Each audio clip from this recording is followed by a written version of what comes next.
बहुत गिनी चुनी गौशाला है कि जहाँ पे मतलब नहीं रखा जाता, स्वार्थ नहीं रखा जाता है, सिर्फ गौमाता का सेवा रहती है।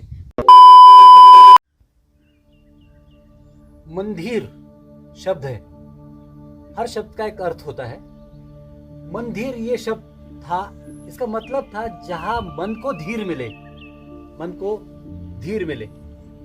धीरे धीरे हुआ यूं कि उसमें कालांतर में थोड़ा सा, जिसे हम कहेंगे अपभ्रंश हुआ, उसमें उस शब्द का धीरे धीरे होने लगा मंदिर।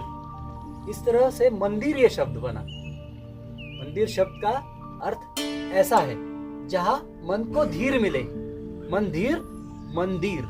हम आज एक ऐसे मंदिर में आए हैं, यह है तो बहुत पुराना, पौराणिक। आप इसमें भी देखेंगे, इन मंदिरों में भी देखेंगे, पौराणिक मंदिरों में, जिनमें ये नंदी का वास है, हम्प वाले नंदी का।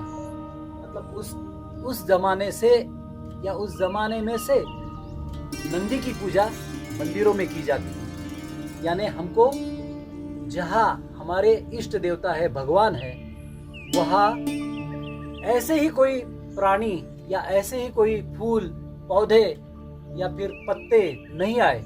उसके पीछे कारण था, उन लोगों को बताना था कि आपके देवी देवताओं के पास है, इसका मतलब है आपने इसको जतन करना है या फिर संभालना है, ये आपकी काम की चीज है। इसलिए मंदिरों में इन्हें इसलिए रखा गया है कि आपको उनको संभालना है या फिर उनको आपके साथ में रखना है।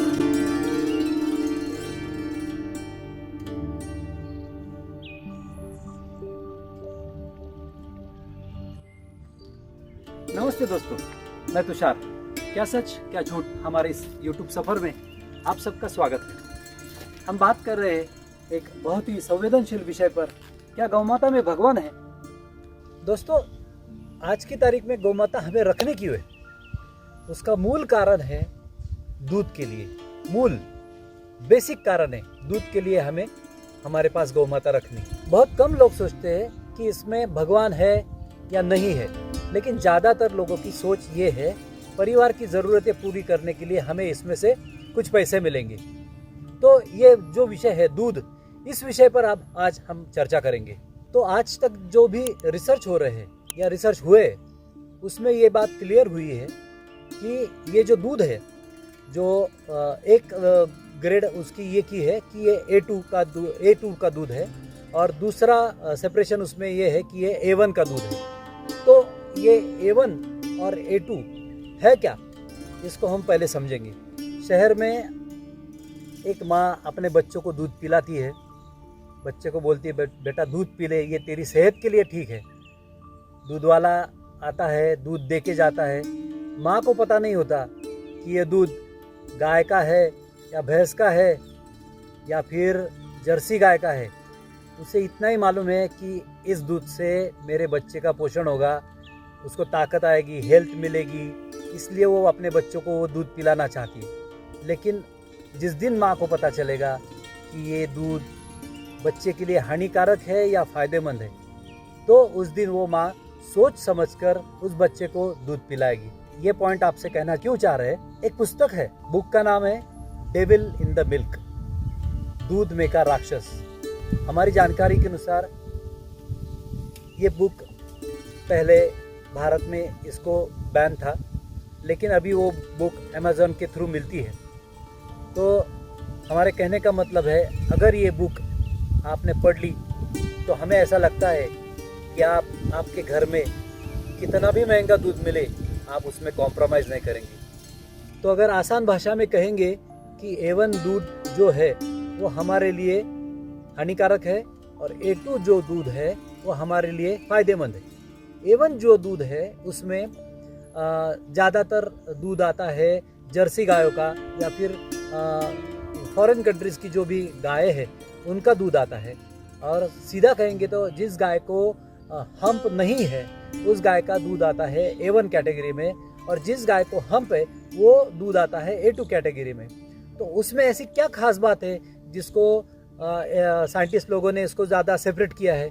तो A1 जो दूध है उसमें बीटा केसोमॉर्फिन 7 नाम का एक घटक है जो घटक हमारे लिए हानिकारक है, हम जो है तो वो हम एक एंटीना है, सूर्य की जो किरणें है वो हमारी जो गाय है उन गायों में वो बीटा केसोमॉर्फिन 7 नाम का घटक नहीं बन पाता। तो ये एक बेसिक उसका क्लेरिफिकेशन है A1 और A2 का। और हमारा आपसे ये कहना है, हमारे देश में गौमाता को रखने वाले इंसान को उसका सही मूल्य मिलेगा, आपको भी उसी दिन सही A2 मिल्क मिलेगा, ना उसमें कोई मिलावट होगी या फिर उसकी क्वालिटी में कोई कॉम्प्रोमाइज़ नहीं होगा। वो बुक पहले पढ़े, आप वो बुक को जाने, उस बुक में से आपको वो नॉलेज मिलेगा कि हमें जो मिल्क लेना है वो किस तरह का चाहिए। तो आज हम इस पौराणिक मंदिर में इसलिए आए हैं कि आपको ये हमें बताना था कि हमारे जो भी पौराणिक मंदिर है उनमें आपको मिलेंगे हम्प वाले नंदी, ना कि बगैर हम्प वाले नंदी। और जो भी हमारे भगवान हैं उनके पास गौमाता है, जैसे दत्त भगवान है या फिर कृष्ण भगवान है, उनके पास गौमाता रखी गई है। इसका कारण हमारी गौमाता रखी गई है जिसको हम्प है, इसका कारण यही है कि आपकी उसके प्रति एक भावना जागृत हो या उसके प्रति आपका प्रेम जागृत हो और वो आपके हमेशा हमेशा के लिए आपके काम में आए। तो आज हम इंसान इतने बदल चुके हैं कि हमें गाय में भगवान है इस चीज़ से हमें ज़्यादातर कोई लेना देना नहीं है।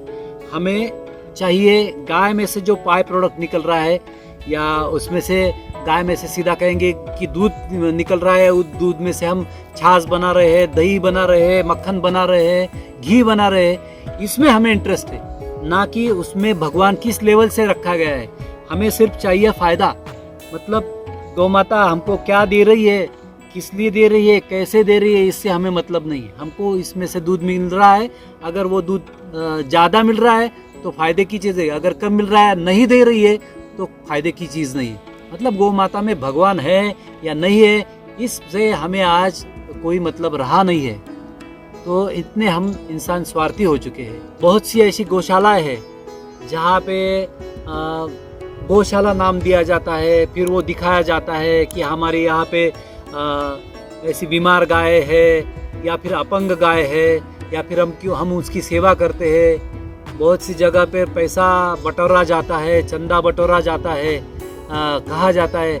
हमें उन गौशालाओं से कोई मतलब नहीं, लेकिन ये जो गौशाला ये शब्द है ना, ये हमारे दृष्टिकोण से गलत शब्द है। आप उसको गौ निवास कहिए। गौशाला का मतलब ये ऐसा शब्द हुआ जैसे वृद्धाश्रम, अनाथ आश्रम जिसका कोई वाली नहीं। इस ढंग से हमारा जो गौशाला का जो मतलब था, जो पौराणिक मतलब था, वो गौशालाओं का मतलब बहुत अलग था और आज का गौशाला का मतलब है ना वो बहुत अलग हो चुका है। इसमें भी आप गौर कीजिए, इसमें भी थोड़ा अध्ययन कीजिए तो आपको पता चलेगा। जहाँ पे आप गौशाला में जाएंगे तो वहाँ पे बहुत गिनी चुनी गौशाला है कि जहाँ पे मतलब नहीं रखा जाता, स्वार्थ नहीं रखा जाता है, सिर्फ गौमाता का सेवा रहती है, गौमाता की सेवा वहाँ की जाती है। तो उसको सीधा कहिए ना आप गौ निवास, क्यों कहना चाहते हैं गौशाला? गौशाला ये हमारे हिसाब से ये गलत शब्द है, आप इसको ना कहे। ये हमारी आपसे हाथ जोड़ की विनती है, आप उसको गौ निवास ही कहिए।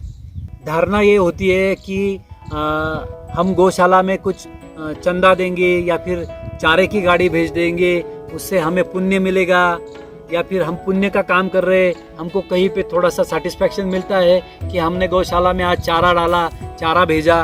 लेकिन वहाँ पे गौ माताओं की जो हालत होती है वो बहुत ही गंभीर होती है। बहुत सी जगह पे, मैं ऐसा नहीं कहता कि सभी गौ निवास में ऐसी अवस्था है कि बहुत गंभीर समस्या है, लेकिन वो जो बंधन होता है गौ माता के लिए, वो बंधन गलत है।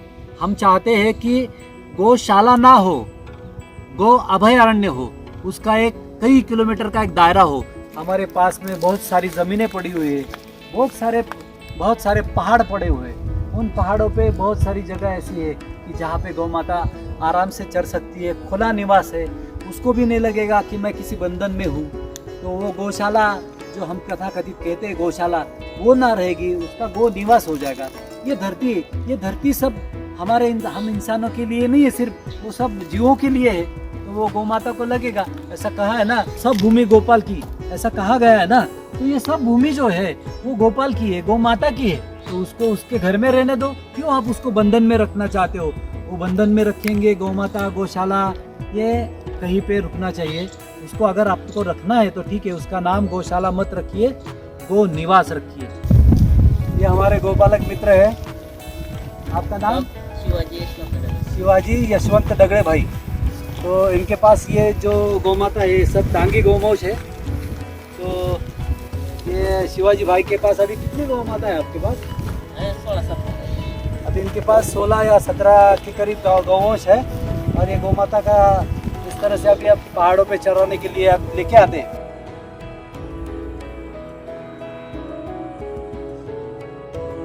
ये देखिए, प्राकृतिक रूप से जो पानी झरनों में से बहता आ रहा है उसी में से काफ़ी सारे मिनरल्स है या फिर कोई जो भी मूलभूत घटक जो लगते हैं वो सब मिनरल्स इसमें आ रहे हैं।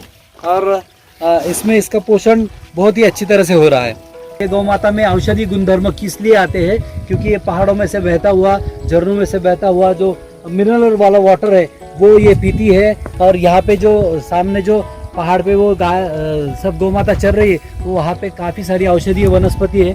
उनको चरने के कारण भी इसके दूध में, इसके गोमूत्र में और इसके गोबर है उसमें वो कंटेंट आ जाता है औषधीय वनस्पतियों का। तो आज का ये विषय हम यहाँ पे समाप्त करते हैं। मिलते हैं अगली वीडियो में और विस्तार से। तब तक के लिए जय गौ माता, वंदे मातरम।